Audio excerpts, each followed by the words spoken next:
Bonjour et bienvenue dans La Traversée, le podcast pour prendre des décisions saines et justes, réservé aux entrepreneurs et aux dirigeants qui sont prêts à se mouiller. Je suis Hervé Franceschi, auteur, coach, conférencier, explorateur de la joie et aventurier de l'entreprise.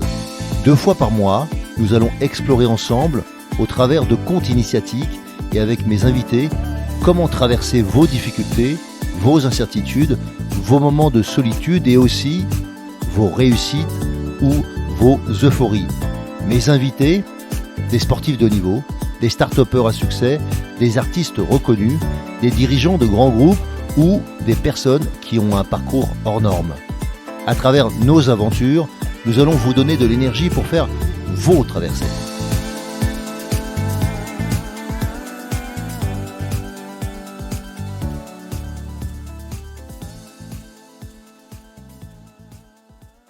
Alors je suis heureux de vous retrouver dans un nouvel épisode de La Traversée et pour parler du retour, du débriefing de la session que nous avons eue avec Marion Châtelchex. Marion qui était designeuse culinaire, créatrice de sens, voilà, et qui fait aussi des conférences. Alors j'avais envie qu'on revienne sur quelques messages qu'elle nous a passés, notamment oser bidouiller, oser toujours apprendre. Du temps comme un luxe nécessaire. D'apprendre à exprimer ou à s'exprimer clairement pour être écouté, pour échanger plus profondément. L'essentiel n'étant pas visible par les yeux, comme chacun le sait. Utiliser ces gammes pour improviser, pour progresser. Alors, quelles seront vos gammes ? Et osez-vous les utiliser régulièrement pour augmenter la confiance et l'assurance ? Du pouvoir de l'observation, ce sera un sujet aussi, pouvoir de l'observation, et puis la joie comme chemin de vie. Et je finirai évidemment par un conte qui s'appelle Les 3 portes de la sagesse. Alors pour reprendre, j'aime bien commencer par des citations. Alors j'ai repris une des citations du site de Marion, qui dit les détails ne sont pas des détails, les détails ne sont pas des détails, ce sont eux qui font le produit. Charles Eames qui est designer. Et puis j'aime bien celle-là aussi, prenez mes idées, j'en aurai d'autres, disait Coco Chanel. Prenez mes idées, j'en aurai d'autres. Eh bien c'est ça, on a tellement peur de se faire copier qu'on s'occupe pas d'avoir d'autres idées. Et souvent c'est pas l'idée qui est en soi géniale, c'est l'application qu'on va en mettre ou la capacité de la mettre en œuvre le plus rapidement possible. Et puis j'aime bien aussi cette phrase sur l'art. L'art est un effort pour créer, à côté du monde réel, un monde plus humain. L'art est un effort pour créer à côté du monde réel un monde plus humain, disait André Mauroy. Donc ces 3 citations qui vont nous porter durant cette traversée. Alors je vous souhaite une bonne traversée avec moi. Alors osez bidouiller, essayez pour apprendre. Alors certaines personnes disent non, il ne faut pas essayer, il faut faire. Ok. C'est vrai, mais en même temps aussi, un essai, c'est quand on fait du rugby, c'est aussi un essai, c'est qu'on marque. Donc il faut marquer, il faut s'entraîner, il faut pratiquer. Et donc pour moi, essayer, si à partir du moment où quand j'essaye, j'ai l'idée d'y arriver, pas l'idée de ne pas réussir, eh bien essayer me va tout à fait. Tenter, on peut aussi dire. Tenter vraiment, quoi. Tenter d'apprendre.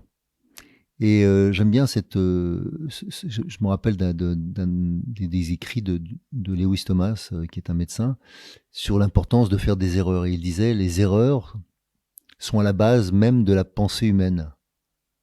En fait, intégrées dans cette pensée humaine, elles alimentent la structure comme des nodules racinaires. Et si nous n'avions pas le don de nous tromper, nous ne pourrions jamais rien faire d'utile.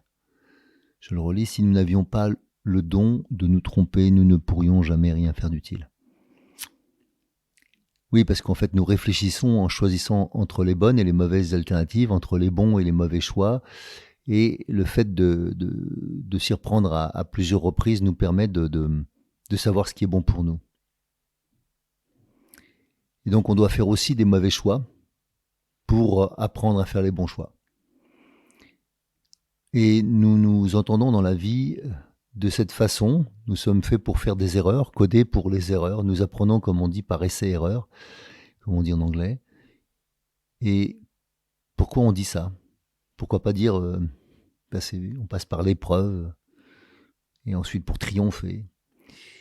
Et donc le fait d'accepter de dire qu'on fait des essais et des erreurs, c'est parce que dans la vraie vie, la façon d'apprendre, c'est de faire cela. C'est d'essayer et de faire des erreurs et d'apprendre de ces erreurs. Et c'est toujours une manière d'oser bidouiller, c'est peut-être encore prendre moins ça au sérieux, parce que des fois il y a trop de sérieux, trop de pression qu'on se met et qu'on met ensuite sur les autres pour réussir. Alors qu'en fait, le fait de recommencer, c'est ce que je vois souvent quand je fais faire des exercices aux gens avec qui je travaille, ou quand je pratique en équi-coaching ou en toute situation, souvent, eh bien, c'est que les gens veulent continuer. Ils sont dans une impasse, mais ils veulent continuer. Parce qu'ils ne reconnaissent pas l'impasse. Et cette difficulté qu'on a, c'est justement d'arrêter. Alors qu'il faut arrêter pour se regarder, pour aller voir comment on fonctionne. Moi, j'aime bien cette expression anglaise qui dit going to the balcony. C'est une expression pour les chefs d'orchestre qui permettent de voir en fait comment l'orchestre fonctionne, comment les violons jouent ensemble, si les archers sont ensemble ou pas, si peu importe, les cuivres qui doivent se lever ensemble se lèvent ensemble, et ainsi de suite. Donc, quels sont les mouvements qui ne sont pas coordonnés, quelles sont les choses qui ne paraissent pas justes, et on les voit quand on va au balcon. C'est un peu ça, prendre du recul pour s'apercevoir de ce qui est. Et dans oser bidouiller, il y a zéro pression. Il y a s'amuser, essayer un truc. Et puis, tout d'un coup, il y a quelque chose qui naît. Et là, peut-être plus sérieusement, on va s'y mettre et on va essayer d'obtenir un résultat à partir de ça. Mais au départ, c'est accepter qu'il n'y a pas besoin d'avoir d'enjeu. Et cet enjeu, évidemment, comme on le dit, l'enjeu tue le jeu, donc crée trop de pression. Donc, oser apprendre sans mettre de l'enjeu. Ça, c'est quelque chose qui me paraît essentiel pour apprendre à nouveau et à nouveau. Sinon, je suis déjà avec la pression et donc la mémoire ne fonctionne pas de la même manière. Donc, je mémorise moins bien ce que je viens de faire. Et là encore, on pourrait dire que le temps est un luxe nécessaire. Ouais, on passe son temps à se dire que nous n'avons pas le temps, que le temps va nous manquer.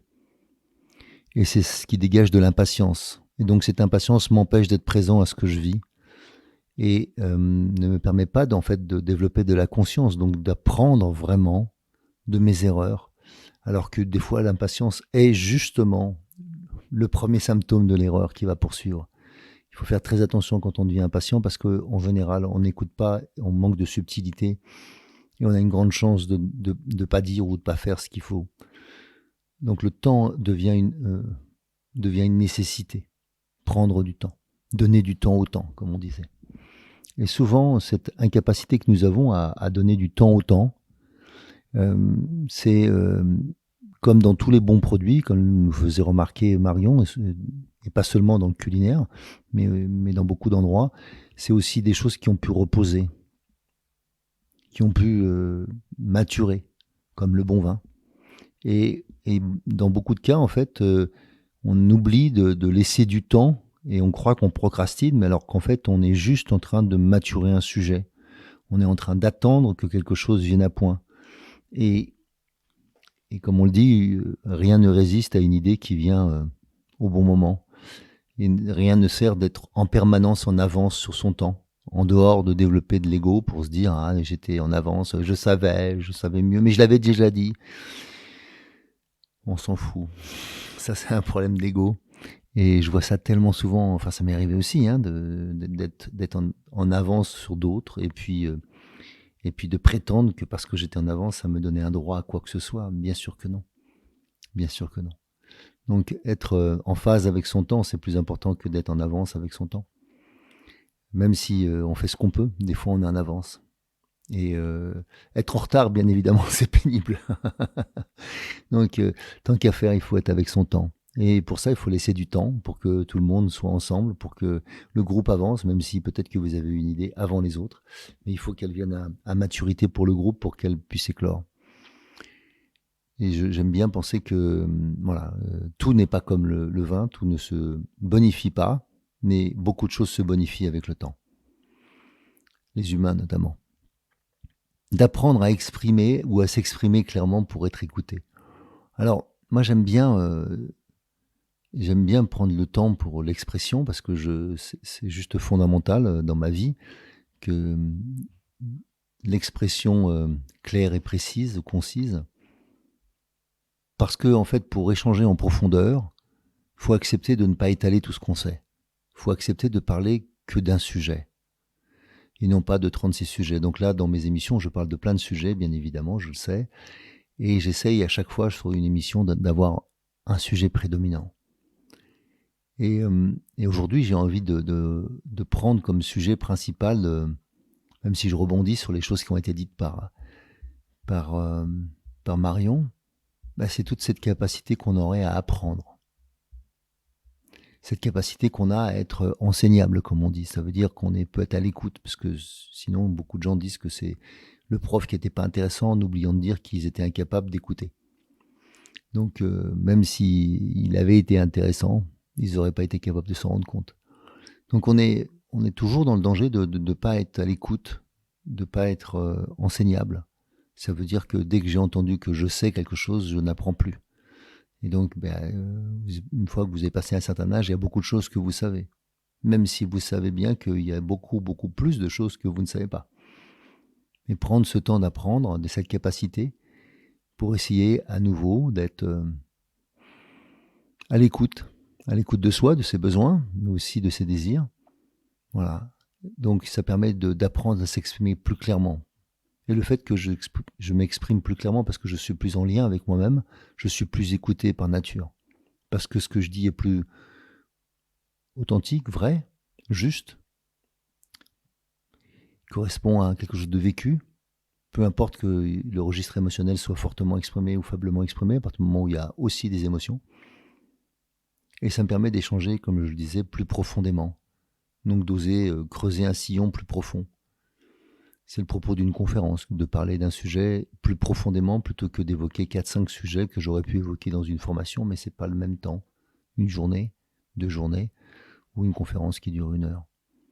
Donc utiliser ce temps particulier dans lequel chacun peut être à l'écoute de l'autre, mais prendre conscience que quand je parle, bien évidemment, j'ai aussi 2 oreilles. Donc est-ce que j'écoute non pas ce que je dis, mais ce que ça produit sur vous, ce que vous vivez quand moi je parle. Et donc là, je peux pas le voir puisque vous êtes de l'autre côté. De l'autre côté, je ne sais pas. Je sais juste quand vous me faites des retours, quand vous m'écrivez. Voilà, merci à tous ceux qui le font d'ailleurs. Je vous propose maintenant de prendre conscience en fait de comment je vais faire pour justement apprendre mieux et mieux m'exprimer ensuite. Ben, souvent c'est par ma capacité d'improvisation, par ma capacité à faire des gammes. En fait, le processus d'improvisation vient de gammes répétées qui me permet d'avoir comme des modules, comme des Lego, que je peux ensuite reproduire et mettre en œuvre. Et si je n'ai pas à répéter, souvent, on peut le voir, les musiciens de jazz sont les gens qui travaillent souvent le plus. Eh bien parce qu'en fait, ils répètent beaucoup des gammes pour pouvoir improviser davantage, des morceaux, des variantes. Et ça demande de l'entraînement. Donc l'entraînement, pour moi, c'est la clé. Et souvent, on ne va pas assez à l'entraînement. On voudrait progresser, on a lu un sujet et on aimerait que ça mature tout seul en nous. Maintenant, il faut laisser le temps, bien sûr, que l'idée fasse son chemin ou que l'envie fasse son chemin, mais ensuite, il faut mettre en œuvre. Et il faut mettre en œuvre quand, évidemment, ça devient mature. Et donc, l'intérêt, des fois, c'est d'essayer pour s'apercevoir qu'on ne l'est pas encore, mais aussi de vérifier que ça l'est. C'est un peu comme une bouteille, ne pas attendre que le vin soit euh, passé. Voilà. Et donc, prendre conscience que l'entraînement, c'est la clé. Et que la manière dont je m'entraîne aussi est essentielle, à savoir que il faut que j'ai de la confiance et de l'assurance, il faut que je mette du cœur, il faut que je mette des tripes. Il ne faut pas que je mette simplement des pensées, parce que dans l'action, la pensée n'est pas si utile que ça. Elle est même un frein souvent à l'accomplissement. On doit être connecté à ce qu'on fait, pas en train de penser à ce qu'on fait. C'est quelque chose qu'on fera après ça. Après, j'ai un petit carnet, j'apprends, je note toutes les choses que j'ai pu faire, toutes les choses que j'ai pu apprendre dans cette expérience qui me permettent de dire comment je réussis ou comment j'échoue ou comment je peux m'améliorer. Donc souvent, l'état interne est la clé du succès de mon entraînement. Comment je m'entraîne et comment mon état interne est. Et non pas à quoi je pensais, mais à quoi j'étais connecté, comment j'étais à l'intérieur. Est-ce que j'étais calme, excité, et quel type d'excitation, à quel endroit du corps? Si j'étais calme, où précisément? Comment j'étais détendu? Et toutes ces choses-là, en fait, sont les clés de la réussite qu'on n'apprend pas souvent ou qu'on apprend que sur le terrain, alors qu'en fait, elles sont juste essentielles pour apprendre et continuer à apprendre. Parce que quand on commence à réussir, on a encore envie d'en savoir un peu plus. Et donc le processus d'improvisation, c'est aussi accepter de bidouiller, d'essayer un truc qui marche pas, et puis c'est pas grave. Et à force, on développe des moyens pour une sorte d'agilité mentale qui permet toujours de retomber sur ses pattes. C'est à ça qu'on reconnaît quelqu'un qui est agile et retombe sur ses pattes. Et donc pour moi, une des aides, c'est aussi la capacité d'observer. Prendre le temps d'observer. Observer l'autre, observer les autres. Observer ce qui se fait, ce qui se joue. Donc comme si j'étais en prise de recul sur moi-même ou sur la situation, mais aussi pour regarder les autres. Et il y a tellement de leçons à apprendre. On fait beaucoup les mêmes erreurs et on n'apprend pas des erreurs des autres. Alors je sais bien qu'on a besoin de faire sa propre expérience, que la lanterne que j'utilise pour éclairer ma route ne me sert qu'à moi, puisque c'est ma route, pas celle des autres. Mais il n'empêche que si j'apprends en regardant faire, je peux aussi me préparer psychologiquement.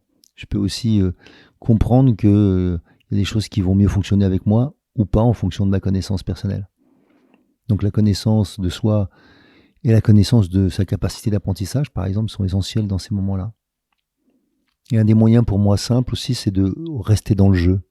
Plus on est dans le jeu, moins on met de pression, plus il y a de possibles résultats, comme des enfants qui jouent à des jeux vidéo et quand ils mettent trop de pression, ils finissent par casser, envoyer les manettes à droite à gauche, mais enfin, ça progresse pas. Mais dès qu'ils peuvent se calmer, dès qu'ils peuvent être hyper attentifs pleinement à ce qu'ils font, eh bien, ils progressent rapidement.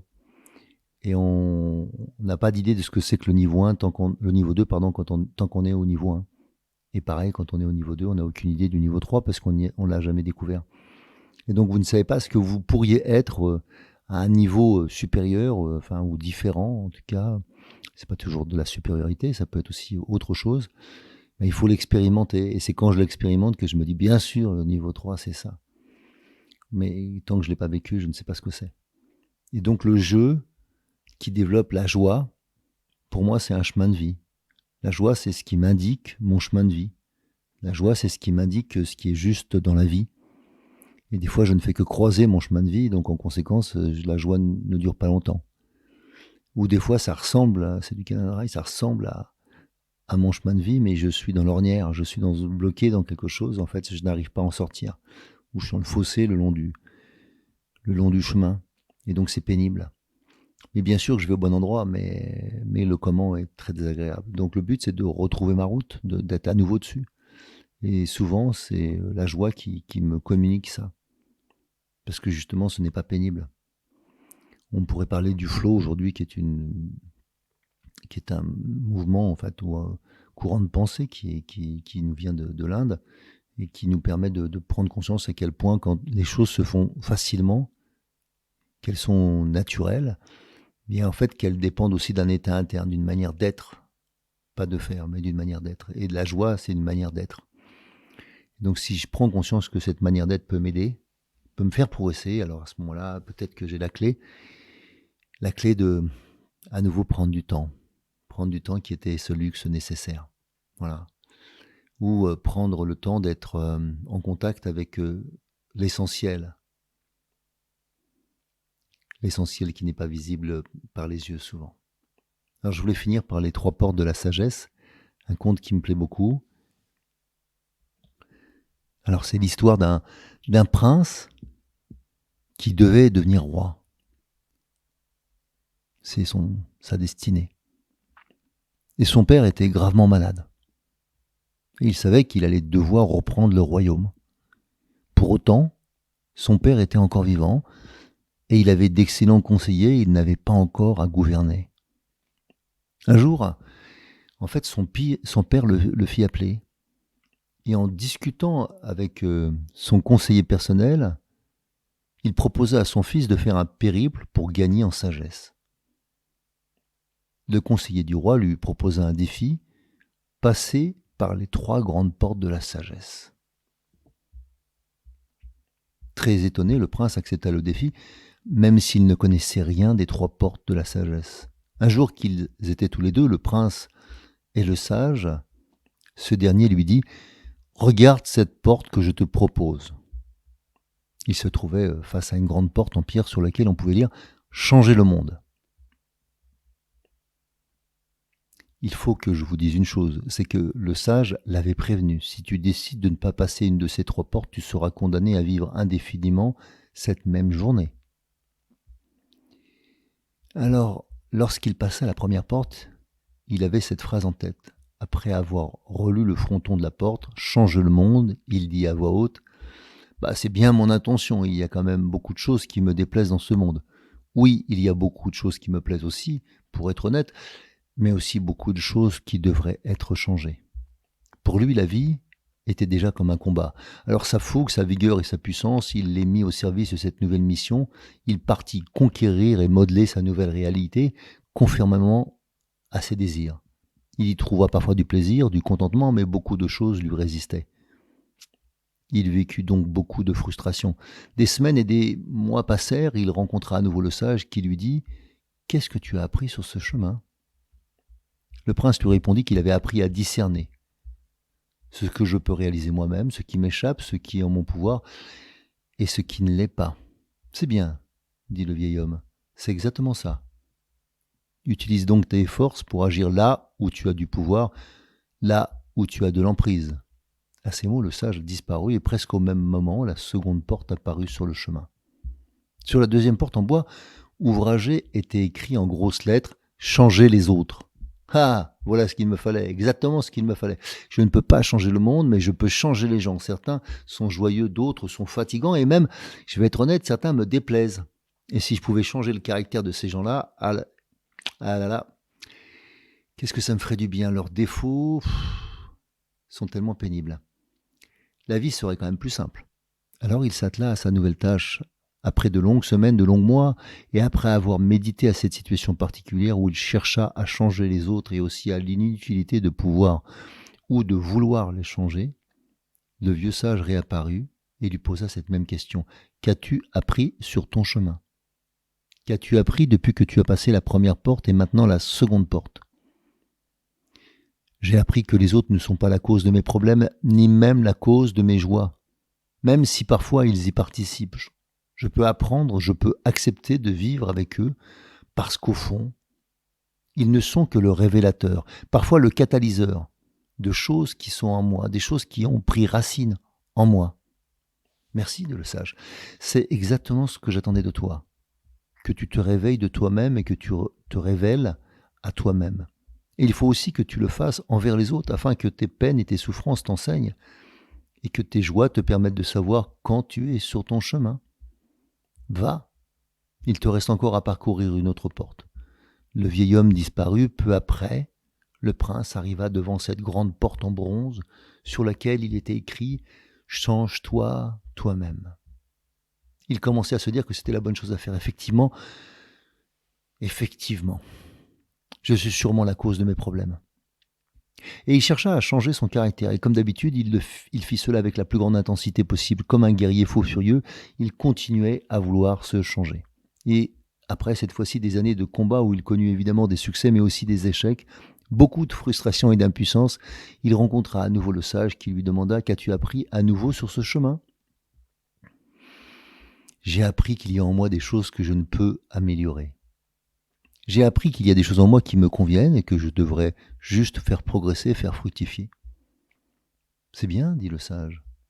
« Oui, dit le prince, mais je commence à être las. L'âge de me battre contre tous, de vouloir tout améliorer, de me battre contre moi-même, contre les autres, est-ce que ça ne finira donc jamais ? Alors le sage lui proposa quelque chose d'inattendu pour le prince. Il lui dit « C'est justement ton prochain apprentissage. Avant d'aller plus loin, je voudrais que tu te retournes et que tu contemples le chemin parcouru. Regarde bien les inscriptions. » En se retournant, le prince vit le grand portail en bronze, mais cette fois-ci, il le regardait de l'autre côté. Et l'inscription qu'il voyait n'était pas la même. « Accepte-toi toi-même. » Accepte-toi toi-même. Le prince s'étonna de ne point avoir vu cette inscription auparavant. Il n'avait pas pensé à regarder derrière lui. Il avait toujours regardé droit devant. Cette fois-ci, la porte qu'il franchissait lui permettait de s'accepter au lieu de se changer. Au fur et à mesure qu'il revenait sur ses pas, il prit conscience que son combat avait été aveugle et qu'il avait laissé derrière lui des gens abîmés et qu'il avait aussi abîmé des parties de lui-même. Il avait aussi enfoui des peurs et tout cela mettait à jour ses propres limites, ses vieux démons. Il apprit donc à les reconnaître, à les accepter et encore mieux à les aimer. Et par le fait qu'il apprenait à s'aimer lui-même, il devenait évidemment aimable. Sur ce chemin, il rencontra à nouveau le vieux sage. Celui-ci lui demanda à nouveau « Peux-tu me dire ce que tu as appris ?» Depuis notre dernière entrevue. J'ai appris que me détester, me condamner ne servait à rien, que je devais apprendre à m'accepter moi, complètement et inconditionnellement. Superbe, dit le vieux sage. Je te propose de repasser l'autre porte. L'autre porte, celle en bois, où figurait l'inscription « Change les autres ». De ce côté-ci apparaissaient les mots suivants. Accepte les autres. Accepte les autres. Il apprit à reconnaître qu'il avait côtoyé des gens tout au long de sa vie, qu'il avait cherché à changer, aimer, détester, combattre. Et à sa grande surprise, à présent, il était capable d'accepter leurs défauts, leurs imperfections, et d'accepter aussi leurs qualités sans être jaloux. Une fois de plus, le sage arriva et lui posait cette même question. Qu'as-tu appris dans ce chemin ? J'ai appris que je pouvais être en accord avec moi-même, que je n'avais pas à reprocher aux autres les problèmes que j'avais en moi, que je n'avais plus peur d'eux, et que je pouvais aussi les aimer totalement et inconditionnellement. Formidable ! Formidable, dit le vieux sage. Je te propose de repasser par la première porte, celle qui te proposait quelque chose avec le monde. Sur la première porte en pierre était maintenant écrit « Accepte le monde ». Dans l'autre sens, était écrit « Change le monde ». Et là maintenant, accepte. Accepte le monde. En voyant cette inscription, il se dit « Mais comment ai-je fait pour ne pas le comprendre ? Comment ai-je fait pour ne pas comprendre qu'il fallait que je cesse de vouloir tout transformer, que tout soit parfait ? C'était pourtant un monde simple qui m'était proposé et je voulais le changer. » Alors, avec le sage, à nouveau, il prit conscience que le monde était à son miroir, le miroir de son âme. Comme quand il était enjoué, évidemment, le monde lui semblait plus gai. Et quand il était accablé, le monde lui semblait plus triste. Tout est là, tout existe. Ce n'est pas l'idée que je m'en faisais. J'ai appris maintenant à accepter sans juger, pleinement, inconditionnellement. Merci, merci, dit le vieil homme. Tu as enfin entendu, compris, vécu ce que les trois portes avaient à t'enseigner en termes de sagesse. Et avec un profond sentiment de paix, de sérénité et de plénitude, le prince se sentit léger pour la première fois de sa vie. Il se sentit prêt à traverser le dernier seuil, celui de la plénitude du silence. Voilà, ce sera tout pour aujourd'hui. À très bientôt.